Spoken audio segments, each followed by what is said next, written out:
Hello friends, फिर से दो दो कंपनियां अपनी आईपीओ लेके आ गई हैं, वो भी एक साथ, जो कि स्टार्ट होने वाला है 21 अक्टूबर से यानी मंडे से। और आपके मन में ये कंफ्यूजन तो जरूर आया होगा कि आपको कौन से आईपीओ में अप्लाई करना चाहिए या दोनों में ही आपको अप्लाई करना चाहिए। So do not fear, Puja is here. तो इस वीडियो में हम लोग दोनों ही कंपनियों के पूरे डिटेल्स को जानेंगे, रिव्यू करेंगे और साथ में जीएमपी भी जानेंगे। और जीएमपी के साथ साथ कंपनीज के प्रो एंड कॉन्स के बारे में भी जानेंगे कि आपको कौन सी आईपीओ में किस रीजन से अप्लाई करना चाहिए, और अगर आपको कोई कंपनी अवॉइड करनी चाहिए तो उसका रीजन क्या है। तो आइए वीडियो को शुरू करते हैं, बट उससे पहले अगर अभी तक चैनल को सब्सक्राइब नहीं किया है तो चैनल को सब्सक्राइब कर लीजिए और वीडियो को लाइक कर दीजिए, क्योंकि बाद में आप वीडियो के फ्लो में बह जाते हैं और लाइक करना भूल जाते हैं। कर दिया ना? तो चलिए अब आगे बढ़ते हैं। कंपनी के नाम से ही आपको पता चल रहा होगा कि ये एक रियल एस्टेट की कंपनी है जो बिल्डिंग वगैरह का काम करती है। अगर इसके आईपीओ की बात करें तो ये स्टार्ट होने जा रहा है मंडे यानी 21 अक्टूबर से, जो कि क्लोज होगा वेडनेसडे यानी 23 अक्टूबर को। और इसका जो अलॉटमेंट होगा वो फ्राइडे यानी 25 अक्टूबर को होगा। अगर आपको अलॉट नहीं होगा तो सेम डे पे आपको रिफंड मिल जाएगा। और लिस्टिंग जो है मंडे को होगी यानी 28 अक्टूबर को इसकी लिस्टिंग डेट है। और अगर आप एक रिटेलर हैं तो मिनिमम 1 लॉट में अप्लाई कर सकते हैं, और अगर आप रिटेलर हैं तो मैक्स 13 लॉट में।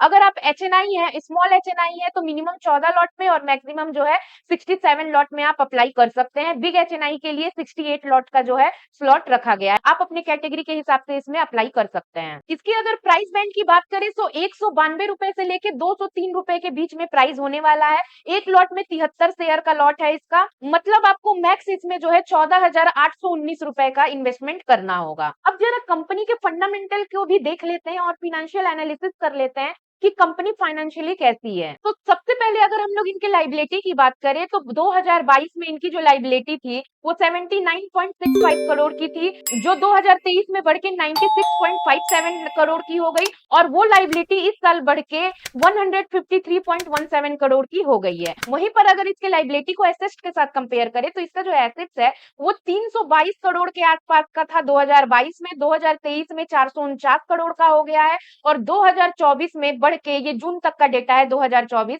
641 करोड़ का इनका एसेट हो गया है। तो अगर आप दोनों को कंपेयर करेंगे तो लाइबिलिटी यानी कर्ज के मुकाबले एसेट माने प्रॉपर्टी, मतलब कर्ज के मुकाबले इनके पास जो एसेट है, प्रॉपर्टी है, वो काफी ज्यादा है। तो कंपनी को आप कह सकते हैं कि फंडामेंटली सेफ है। वहीं पे अगर रेवेन्यू की बात की जाए तो 2022 में कंपनी का रेवेन्यू 365 करोड़ के आसपास का था, जो कि 2023 में बढ़ के 436 करोड़ के आसपास का हो गया है। बट 2024 में रेवेन्यू घटा है और काफी घटा है, और ये 106 करोड़ पे आ गया है। तो देखिए कंपनी के पास लाइबिलिटी है, एसेट्स भी हैं, लेकिन अगर आप रेवेन्यू देखेंगे तो 2024 में रेवेन्यू काफी कम हुआ है, मतलब 4 गुना कम हो गया है। आप देख रहे हैं 435 करोड़ था 2023 में, और इस साल अभी जून तक इन्होंने केवल 106 करोड़ का ही जो है रेवेन्यू जनरेट किया है। तो ठीक है, अभी तो 2 क्वार्टर बाकी है, हो सकता है वो इसमें रिकवरी करे, बट मेरे हिसाब से ये जो रेवेन्यू 106 करोड़ का है, अगर आप इंक्रीज नहीं भी करते हैं, पिछले साल की भी आप बराबरी करेंगे तो कम से कम 210 करोड़ के आसपास होना चाहिए।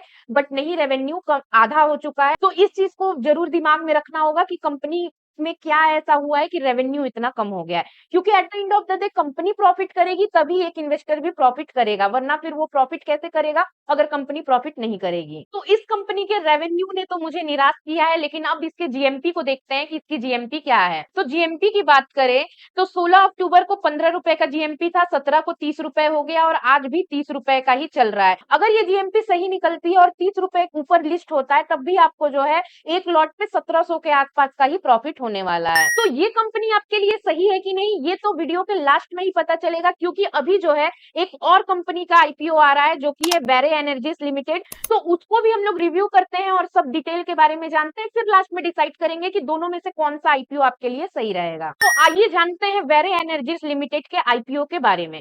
तो अगर इसके आईपीओ की बात करें तो ये भी ओपन हो रहा है 21 अक्टूबर से, यानी मंडे से, क्लोज होगा वेडनेसडे को, मैंने 23 अक्टूबर को। इसका जो प्राइस रेंज है वो काफी हाई है, 1427 रुपए से लेके 1503 के आसपास का इसका प्राइस रेंज रहने वाला है, और इसके एक लॉट में केवल 9 शेयर हैं। तो देखिए दोनों ही आईपीओ बिल्कुल सेम डे पे स्टार्ट हो रहे हैं, क्लोज हो रहे हैं, और लिस्ट भी सेम डे पे ही होने वाले हैं। इसमें आपको जो मैक्स इन्वेस्टमेंट करना होगा वो 13,527 का करना होगा, क्योंकि प्राइस ज्यादा है और शेयर कम है एक लॉट में। और अगर आप एक रिटेलर हैं तो मिनिमम 1 लॉट और मैक्सिमम 14 लॉट से अप्लाई कर सकते हैं। अगर स्मॉल एचएनआई है तो मिनिमम 15 लॉट और मैक्सिमम 73 लॉट से अप्लाई कर सकते हैं, और बिग एचएनआई है तो 74 लॉट से आप अप्लाई कर सकते हैं। तो फ्रेंड्स यहीं पे जहां पे आप प्राइस रेंज देख रहे हैं जो कि 1427 से 1503 के बीच का है, तो कई लोग थोड़ा प्राइस देख के भी डर जाते हैं, क्योंकि अभी-अभी एक आईपीओ आया था, हुंडई का आईपीओ, जिसका आप देख सकते हैं कि जीएमपी माइनस में चला गया है और काफ़ी ज़्यादा जो है सब्सक्रिप्शन भी बहुत ज़्यादा लिमिटेड हुई है, मतलब बहुत ज़्यादा सब्सक्रिप्शन भी नहीं हुआ है। इसका एक रीज़न ये भी है कि पिछले 5-6 सालों में जो भी 1000 के ऊपर के आईपीओज़ आए हैं, उन्होंने बहुत अच्छा परफ़ॉर्म नहीं किया है। लेकिन मैं ये बता दूँ कि ये एक मिथ है, ऐसा नहीं है। हाँ, पेटीएम ने बहुत बड़ा झटका दिया है। पेटीएम बहुत ज़्यादा ऊपर 2200 के आस-पास इसका प्राइस था और अभी तो आप देख रहे हैं 600-700 के आस-पास आ गया है। तो पेटीएम ने तो झटका दिया है, लेकिन ऐसा नहीं है कि सभी कंपनियों ने झटका दिया है। वहीं पे आप नाइका जैसे नाम को भी देख सकते हैं, जिन्होंने इन्वेस्टर का पैसा 3 गुना तक कर दिया था। अगर आपको प्राइस से डर लग रहा है कि प्राइस ज़्यादा है और कहीं पेटीएम जैसा हाल ना हो जाए, तो फिर आपको ये भी याद रखना चाहिए कि मार्केट में नाइका जैसे शेयर भी हैं, जो कि 1500 के आस-पास आया था और अभी जो है स्प्लिट होने के बाद भी वो काफ़ी अच्छा प्राइस में चल रहा है। चूँकि प्राइस स्प्लिट हो गया था, इसीलिए आपको वो अभी कम दिखेगा, लेकिन वो स्प्लिट होने की वजह से है, ना कि शेयर के दाम गिर गए हैं। और फ्रेंड्स, इस लिस्ट में केवल नाइका ने ही प्रॉफिट नहीं दिया है, ग्लैंड फार्मा भी आया था, जिसने काफ़ी अच्छा रिटर्न जनरेट करके दिया है। वो भी 1100 के ऊपर के ही प्राइस पे आया था। तो प्राइस को आपको बहुत ज़्यादा वैल्यू नहीं देना है, आपको वैल्यू देना है कंपनी को कि कंपनी क्या कर रही है और कंपनी का जो बिज़नेस मॉडल है वो कैसा है। तो वेरी एनर्जीज जो है वो सोलर पावर में डील करती है और हम सबको पता है कि आजकल सोलर पावर का ट्रेंड जो है बढ़ते जा रहा है और इसका एक एग्जांपल इरिडा है। जब इरिडा का शेयर आया था, तब से लेके अब तक जो है मुझे लगता है कि उस शेयर ने 3 गुना तक पैसा डबल कर दिया है और अभी 1 साल के आसपास हुआ है इरिडा शेयर को आए हुए। जो भी कंपनी एनर्जीज के फील्ड में काम कर रही है, वो सभी शेयर्स ऊपर ही जा रहे हैं। केवल इरिडा ही नहीं, सुज़लॉन एनर्जी भी इसका अच्छा खासा एग्जांपल देती है, क्योंकि एनर्जी के फील्ड में इंडिया काफ़ी ग्रोइंग मार्केट है और जो भी कंपनी एनर्जीज के फील्ड में है, वो अच्छा परफॉर्म कर रही हैं। तो मुझे लगता है कि आपको इस पॉइंट पे प्राइस को वैल्यू ना देते हुए कंपनी के काम पे वैल्यू देना चाहिए। तो आइए अब इसके साथ-साथ ही फंडामेंटल भी देख लेते हैं कंपनी के और देखते हैं कि ये कंपनी फाइनेंशियल कैसी है। तो हम लोग हमेशा की तरह शुरू करते हैं सबसे पहले लायबिलिटी से। तो 2022 में कंपनी की लायबिलिटी 313 करोड़ की थी और लायबिलिटी घट गई 2023 में 273 करोड़ की हो गई, जो कि बहुत अच्छी बात है। काफ़ी कम कंपनियों में ही आप देखेंगे कि लायबिलिटी घट रही है और लायबिलिटी घटना एक अच्छी बात होती है। वहीं पे अगर हम लोग एसेट्स की बात करें तो 2022 में इनका 2237 करोड़ के आसपास एसेट्स था, 2023 में 7419 करोड़ के आसपास बढ़ गया एसेट्स और वो वहीं पे 2024 में 11313 करोड़ के आसपास इनका एसेट हो गया है।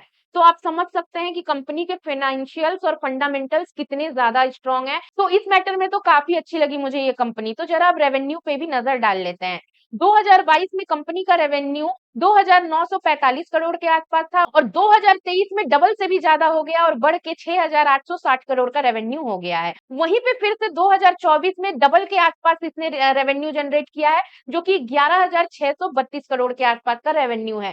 तो मस्ट से कि फंडामेंटल इस कंपनी के काफी स्ट्रॉन्ग है एंड आई होप कि जैसे रेवेन्यू हर साल अपना डबल कर रही है ये कंपनी, वैसे इन्वेस्टर का पैसा भी 2 गुना तो कर ही देगी। देखिए, इस कंपनी में बहुत सारी अच्छी चीजें हैं जो आपको बिल्कुल जाननी चाहिए। देखिए, कंपनी ना अपने कंपटीशन को काफी अच्छा कॉम्पीट कर रही है और इंडस्ट्री में टॉप नामों में से एक है वेरी एनर्जी। साथ ही साथ ये कंपनी के जो क्लाइंट है वो इंडिया और इंटरनेशनल दोनों में है। तो कंपनी अपनी किसी एक क्लाइंट पे डिपेंडेंट नहीं है, इंडिया और इंटरनेशनल हर जगह इनका काम फैला हुआ है। तो अगर कहीं गड़बड़ होगी तो एक जगह से जो है इनका बैलेंस हो जाएगा। साथ ही में मैं बताऊं कि इनके जो प्रोडक्ट्स हैं ये काफी ज्यादा हाई क्वालिटी के हैं। इनके पास काफी जो है मॉडर्न इंस्ट्रूमेंट्स हैं, जिससे ये श्योर करते हैं कि इनका जो प्रोडक्ट है वो हाई क्वालिटी पे ही आपको डिलीवर हो। और कहीं ना कहीं यही रीजन है कि इनका जो रेवेन्यू है वो साल दर साल डबल होते जा रहा है। ये तो सब अच्छी बातें थी, लेकिन हाँ, कुछ चीजें सोलर एनर्जी में अभी भी नेगेटिव पॉइंट पे है, क्योंकि अभी ये बहुत ज्यादा स्टार्टिंग पॉइंट ही है। ऐसा नहीं है कि ये अपने पीक पे है। इसको आप कह सकते हैं कि एनर्जी के फील्ड में जो है बहुत अभी स्टार्टिंग पॉइंट है। इसमें एक चीज मुझे बुरी लगती है कि इसका जो प्राइस है, मतलब इनके प्रोडक्ट का जो प्राइस है वो काफी ज्यादा रॉ मटेरियल के प्राइस पे वेरी करता है। जैसे कि तेल देख लीजिए, कच्चा तेल महंगा होता है तो तेल के दाम कैसे बढ़ जाते हैं, पेंट के दाम बढ़ जाते हैं। वैसे ही इस इंडस्ट्री का भी यही प्रॉब्लम है कि इनका जो रॉ मटेरियल है, जैसे सिलिकॉन वगैरह जो है, उनके दाम जो है इंटरनेशनल मार्केट से तय होते हैं और अगर दाम बढ़ते हैं तो इनके प्रोडक्ट के दाम भी बढ़ते और घटते रहते हैं, जो वेरी करता रहता है। तो जैसा कि मैंने बताया कि ये जो एनर्जी का अभी इंडस्ट्री है वो बहुत ज्यादा स्टार्टिंग फेज में है, अभी पीक पे नहीं पहुंचा है। तो अभी बहुत ज्यादा कंपनियां मार्केट अपना लेके आ रही हैं, बहुत ज्यादा फॉरेन कंपनियां आ रही हैं, जिससे कि कंपनी के शेयर और वैल्यूएशन में काफी ज्यादा जो है उथल पुथल होती रहती है। बट कोई नहीं, कंपनी का प्रोडक्ट अच्छा है, कंपनी का काम अच्छा है, तो आई एम श्योर कि कंपनी रिटर्न भी अच्छा जनरेट करके देगी। तो आइए अब इसके जीएमपी को भी साथ-साथ देख लेते हैं कि जीएमपी में कंपनी कमाल करती है कि नहीं। तो अगर इसके जीएमपी की बात करें तो 16 अक्टूबर को ₹1450 का जीएमपी था, जो 17 अक्टूबर को 1550 का बढ़ गया है और आज थोड़ा-सा जीएमपी घटा है, लेकिन अभी भी ये 1350 पे है। मतलब अगर आप 1 लॉट अप्लाई करते हैं और आपको अलॉटमेंट मिलता है, तो आज आपको 10,000 के आस-पास का प्रॉफिट देखने को मिल सकता है, जो कि काफ़ी अच्छा है। मतलब आप 14-15 हज़ार लगा रहे हैं और आपको 3 दिन में ही अगर 10,000 का उसमें प्रॉफिट मिल रहा है, तो बहुत अच्छा रिटर्न होता है ये। तो देखिए आप इसको Hyundai के साथ कंपेयर मत कीजिएगा, क्योंकि कई लोग इसको Hyundai के साथ कंपेयर जस्ट बिकॉज़ इसका प्राइस थोड़ा सिमिलर है। बट मैंने पहले ही बोला कि प्राइस को मत देखिए, क्योंकि वहाँ पे जीएमपी घट रहा था, लेकिन आप यहाँ देख रहे हैं कि इतना प्राइस होने के बाद भी 1450 का जो के आस-पास जो है इसमें आपको जीएमपी देखने को मिल रहा है। तो ये काफ़ी अच्छी चीज़ है। तो अगर मैं अब दोनों कंपनियों का एक कंक्लूजन निकाल के दूँ, तो नो डाउट वेरी एनर्जीज का आईपीओ आपके लिए काफ़ी ज़्यादा बेनिफिशियल हो सकता है, जो आपको प्रॉफिट दिला सकता है।